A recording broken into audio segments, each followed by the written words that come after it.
Hello, everyone. This is Rosemary Coates in Silicon Valley. I'm your host for this edition of the Frictionless Supply Chain podcast. I'm the executive director of the Reshoring Institute, where we help companies rethink their global manufacturing strategy and possibly expand or bring back manufacturing to the US. I'm also a contributing writer to Supply Chain Management Review magazine. Today, I'm very excited to welcome my old friend, Karen Murphy. She's an international trade advisor. She's famous in Silicon Valley for being an expert in importing and exporting after a very long and successful career working in the most challenging and complex world of trade regulations for some of the largest technology companies in the world here in Silicon Valley, including Flextronics and Applied Materials. We are really lucky to have her today to tell you about her career and what's happening in global trade. So let's get started. Welcome, Karen. Hey, thank you, Rosemary, for the kind introduction. Super excited to be here.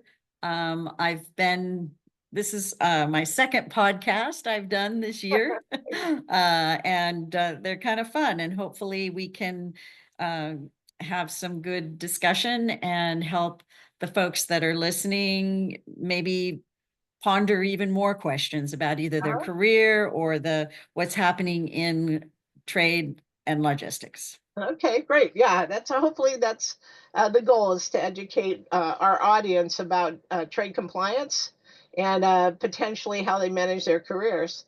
So tell us about your background and how you got started in the import-export business. So I used to work, well, let me go back. I used to work for a very small magnetic media company in Silicon Valley that was making floppy disks, and if you know what those are, and um, You got to be our age cassettes, to know about floppy disks. cassettes and mag cards. And I decided to take a course on how to fill out an export license application. And one day my dad came home from doing a survey at a gentleman's home, and he said to me, I want you to apply for a job at this kid's company. I want one of these computers that he makes. Well, it was Steve Jobs. Wow. And my dad's a civil engineer. And so in any case, I just filled out an application. Apple called me like a couple days later because they were just changing their computers from being being a gaming device to an automatic data processing machine.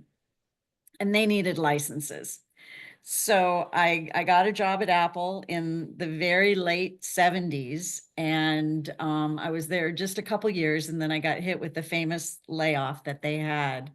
But from there, I went on to work for Let me interrupt for a uh-huh. minute. Did you actually work with Steve? No, I met him several times. Both Steves were there when I was there, Wozniak and Jobs. And it was very interesting. There were people that were still there up until just recently that were there when I was there, and Wow. that was over 35 years ago. Wow. So it was an interesting place to work, and it was the beginning of technology, export compliance, needing licenses, and not just for them but for a lot of companies. They were kind of surprised that you had to fill out some paperwork and wait. Um, so yeah, then I went on to work at a freight forwarder up at the San Francisco airport and had some really fun projects doing exotic car imports, um, also handling a lot of the major rock concerts. I have a Wow. I have a telex message giving me instructions for how to handle Mick Jagger's personal effects. So, Wow. so I've done a lot of things in my career, and had a lot of fun, had a lot of, bang the head on the table. What were they thinking moments? But what's really interesting right now is just the regulatory environment, and irrespective of the tariffs, there's every day there's either yes tariffs, no tariffs, yes tariff, no tariff. There is export controls that are trying to put a very small fence around technology that the authorities believe is unique to the US. But as we're finding out, that is not as true as it used to be. And so the idea of controlling something that the US government believes is only available here may or may not be the right approach when you're thinking about how to either globalize a supply chain or not. Well, That's a question. yeah, just for our listeners, let's be clear about what trade compliance is. So it has to do with the import-export laws of the United States, right? Or any country. Every country has regulatory infrastructure around how to bring goods into their markets and then how to manufacture and then subsequently export out of their market. And I always say, my export is your import. So Yeah, you there have you to go. really kind of know So, both. and then the governments apply restrictions on what can be imported or exported. On the import side, it would be related to tariffs or importing goods that are contraband, like made by prison laborers, something like that. And then on the export side, it's technology that we don't want the rest of the world to have, or Or our adversaries. We our don't want adversaries. our own what they call I kind of deal in what's called the dual use goods. There are clearly military or international traffic in arms items, but there are certain things that have been identified as being applicable and important to both civilian and commercial uses and military So when you and say defense. dual use, it could be used for military or some government activity, but also for consumer products, for example. Okay. Correct. Super good example might be something like a server for a data center.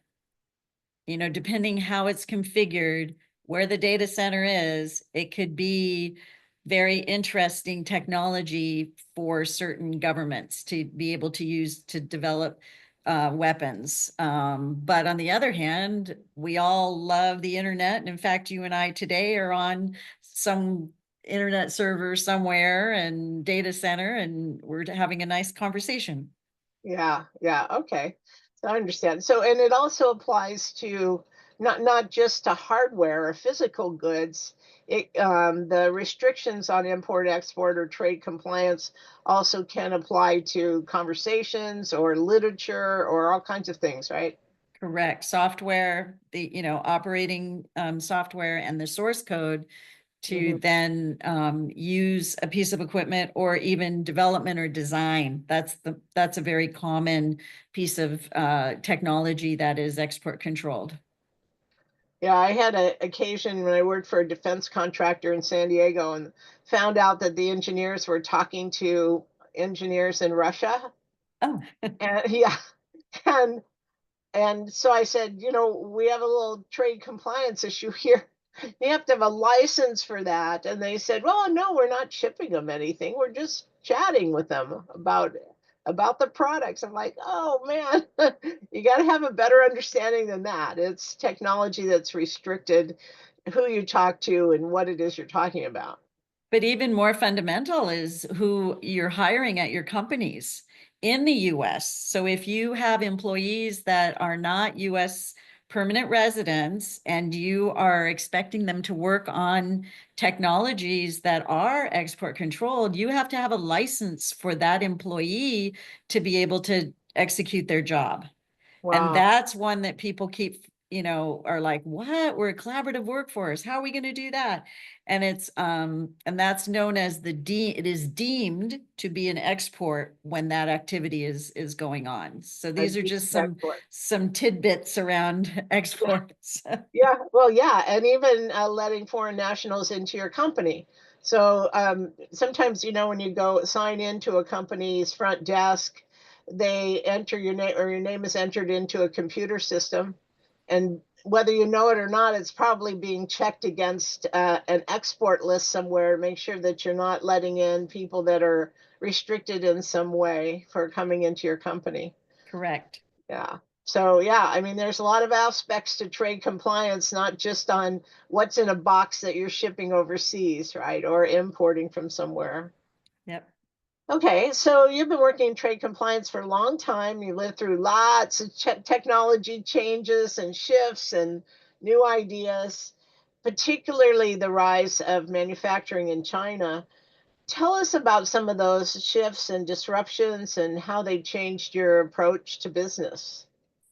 So I think the biggest um, shift was when the semiconductor manufacturing companies wanted to reduce the cost of their manufacturing, especially for the lower end technologies. And there was a huge push. They kind of called it the Silicon Rush in China, where fabs were being built right and left, even by some of the usual companies, like Intel had a fab in Dalian, China. TSMC was opening up a fab in the mainland China. And then there were other companies like Semiconductor Manufacturing International. They were a group of folks who had worked at Texas Instruments and had decided to go home back to China. They were US citizens, but they wanted to really enable different manufacturing processes and technologies similar to TSMC and build products for other companies. And that business model is called a foundry, where they're not manufacturing necessarily their own products, but they're manufacturing for others. And at that time, I was working at Applied Materials, who's one of the largest suppliers of semiconductor manufacturing equipment. And we were having to get licenses to ship that equipment. And so one of the things that I helped organize was a trip for the Department of Commerce and some folks from the Defense Department to go and visit some of these companies in China so that they could tell their story. I was tired of trying to tell my customer story. And that trip was very well received. But now things have changed where the market didn't quite go where some of these companies expected it to go. And the challenge of keeping some of these foundries at a certain technology level is causing the US government to worry. They had always thought that a lot of these factories in China would be making chips for refrigerators and washers and dryers. But the problem is those profit margins are not as high as a more complex technology for your servers or even your mobile phones and devices. So things started to shift. And while the manufacturing volumes and everything in China were remaining pretty flat, it was a real question of what do they need to make to be profitable and whether or not the government had any influence on these factories now, because the Chinese government doesn't want them to fail either. Yeah, so I've had clients in the semiconductor industry that are doing the design of the semiconductor and the blueprinting for it, but then they move that production overseas to what you call the foundry, which is essentially a semiconductor factory, but they call it, I don't know why they call it foundries, but It's because they're making something for someone else. yeah. If you're a integrated device manufacturer like or a vertical supply chain. So like Samsung has foundry or has their own fabrication facility. They make all their own chips in-house. And Mhm. then those devices go into their products, like your washing machine or your Samsung phone, things like that. But other companies design their devices and send them to a foundry to then manufacture the devices Okay. for them. Mhm. Yeah, so I think that's a common model, especially around Silicon Valley, where you have many companies that are designing semiconductors and then having them manufactured at TSMC, for example, in Taiwan, or somewhere else. So what you were saying before was now all of a sudden the US government's a little nervous about sending all that technology, that design, the how these things work, if they have dual use, sending that overseas to be manufactured somewhere, which Mm-hmm. that IP and those blueprints and so forth can be then duplicated or developed in a different way by some foreign national uh, government or whatever. Okay, and that's particularly applies to China these days, right? So there's Right. a lot of restrictions on China. Yep.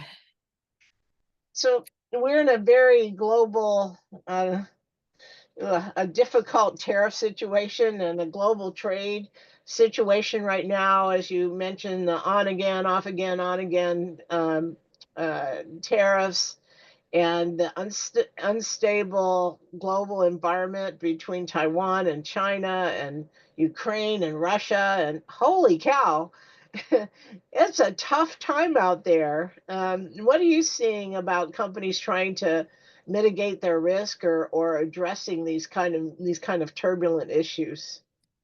Well, I think the big thing is more than ever now, they're not putting their head in the sand and waiting. They're really trying to look outwards and anticipate. Their part, the big frustration, however, is data. How do they figure out where they're at risk? What's at risk? What's the cost going to be? Can they move things around? Um, this was especially critical when I worked at Flex or Flextronics. They're basically, they call themselves a supply chain company, which is they're manufacturing other people's products Mm. completely. So if you have a Dyson vacuum cleaner, it's probably made by Flex. If you Okay. have an espresso machine, made by Flex. So what they did was during Trump 1.0, or tariffs 1.0, I'm sorry, they had a solution, a software visibility tool where they dumped all their bill of materials, all the supply chain information, and then started using different algorithms to figure out what would happen if they did nothing with the existing supply chain model, what would happen if they moved certain items around, especially assemblies and component supply chain. So they had a modeling visibility software, super advanced. They even gave tours to customers and to suppliers to show them. It was called Pulse. Other companies, the real question is, have they even been keeping that data and analyzing it or putting it in the right place so that it's easy to pull together right now? And I think the answer is sometimes. Yeah. And so if I was looking at someone to hire, which actually my current engagement is with Lem Research, I'm working with them part-time. We are interviewing some folks for some open positions, and one of the interview questions is, do you understand how to analyze data, look for anomalies in the data, whether it's how we've classified it for tariff or export purposes? Does the country of origin make sense? Just different attributes of data that we're asking candidates. Do you know how to analyze? That's really interesting. I know a lot of the supply chain programs at universities around the country have added data science as part of the core requirements. That's really important that you say that because people are wondering, well, I'm in supply chain or I'm studying supply chain. Why should I have to do data analytics? But you can see there's an application for it in almost every aspect of supply chain management is very crucially dependent on data and analytical, in fact, as part of the job requirements. So it's interesting that you say that there's also the rise in teaching at the university level for students that are coming out of those programs, but also a need for it in industry, a real need for it in industry. Yeah. Absolutely. Absolutely. Wow. So, what's your prediction for the near future of the market? On again, off again, on again, huh? I think it's all of part of the art of negotiations to see if the US and its allies can come together on a strategy for globalization that benefits everyone. But that's going to be hard to do. Yeah, Uh, you can't put that globalization genie back in the bottle, right? I mean, correct, it's out correct. there. We are globalized, and now we just have to figure out how to manage it, right? Yeah, so one thing I wrote down in my notes when I was preparing to meet with you today was participating in cross-functional projects within your company. Don't just sit there at your desk, either at home or if you are returned to the office. No, you've got to get out. You've got to participate in with finance, with tax, with treasury, with supply chain, Yeah. with the warehouse, with every, get some projects together. I also say, I said it a minute ago, predict, prepare, and then plan. You've got to have something ready to go if even something different than tariffs is on the table for your particular industry, so that you're not caught losing hundreds and millions of dollars in revenue because you're waiting for a license, or you're waiting for customs.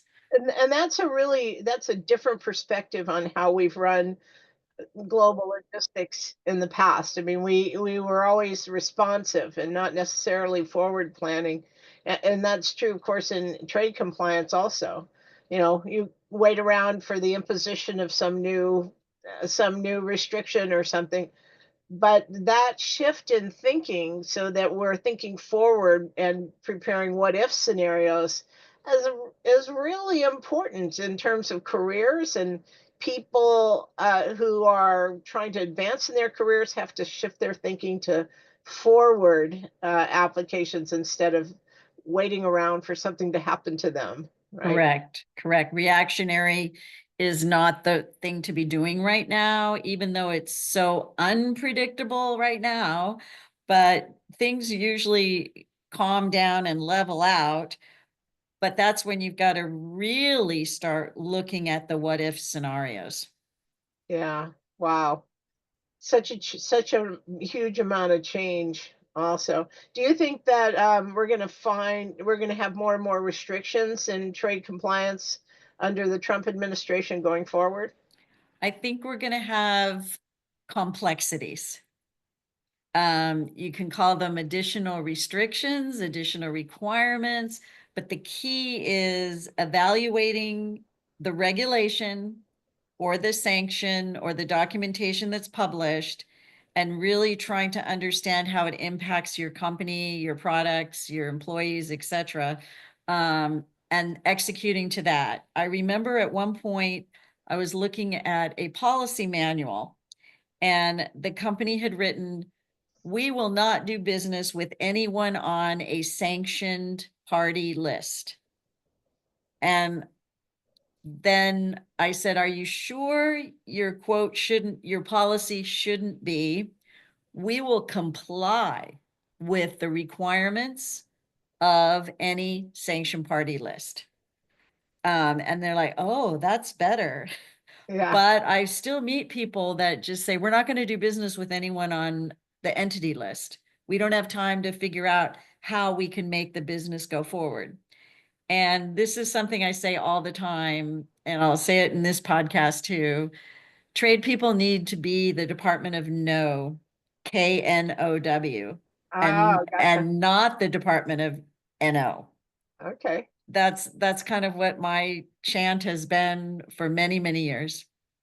Okay. That's great advice. I like that. The Department of Know. So know who your customers are, know how to respond, right? Know how to develop alternatives. That's great. Great advice. So, speaking of great advice, we have a lot of people on this podcast that are trying to manage their career or decide where to go from here. men and women that are listening in. What advice do you have as they develop their careers in supply chain management? I think the big thing is volunteering for these projects within your company or coming up with solutions to problems that they might be hearing about, even if they're at an analyst level. You're the boots on the ground. Don't wait for someone to say, hey, we have a problem, but to really be anticipatory. And even if you just go to your manager and say, hey, have you seen this as an anomaly in our data? Just don't be afraid to have the communication and the conversations with your team members, with your managers, or with other folks in the industry. I think that it really helps to broaden your perspective on things. Great advice. Keep volunteering. All right. Well, thank you so much for joining us today, Karen. It was so interesting to talk to you as always. Can you please give us your contact information if listeners want to get in touch with you? Absolutely. So my email is all one word, Karen Murphy 5232 at att.net. Okay, great. And you can listen to more frictionless supply chain podcasts posted on Supply Chain Management Review's landing page, Apple Podcasts, Google Podcasts, Spotify, or wherever you get your podcast. And you can reach me, Rosemary Coates, at rcoates at reshoringinstitute.org and visit our website, www.reshoringinstitute.org, where we publish all of our research on manufacturing in America. Thanks everyone for listening in. Have a great day.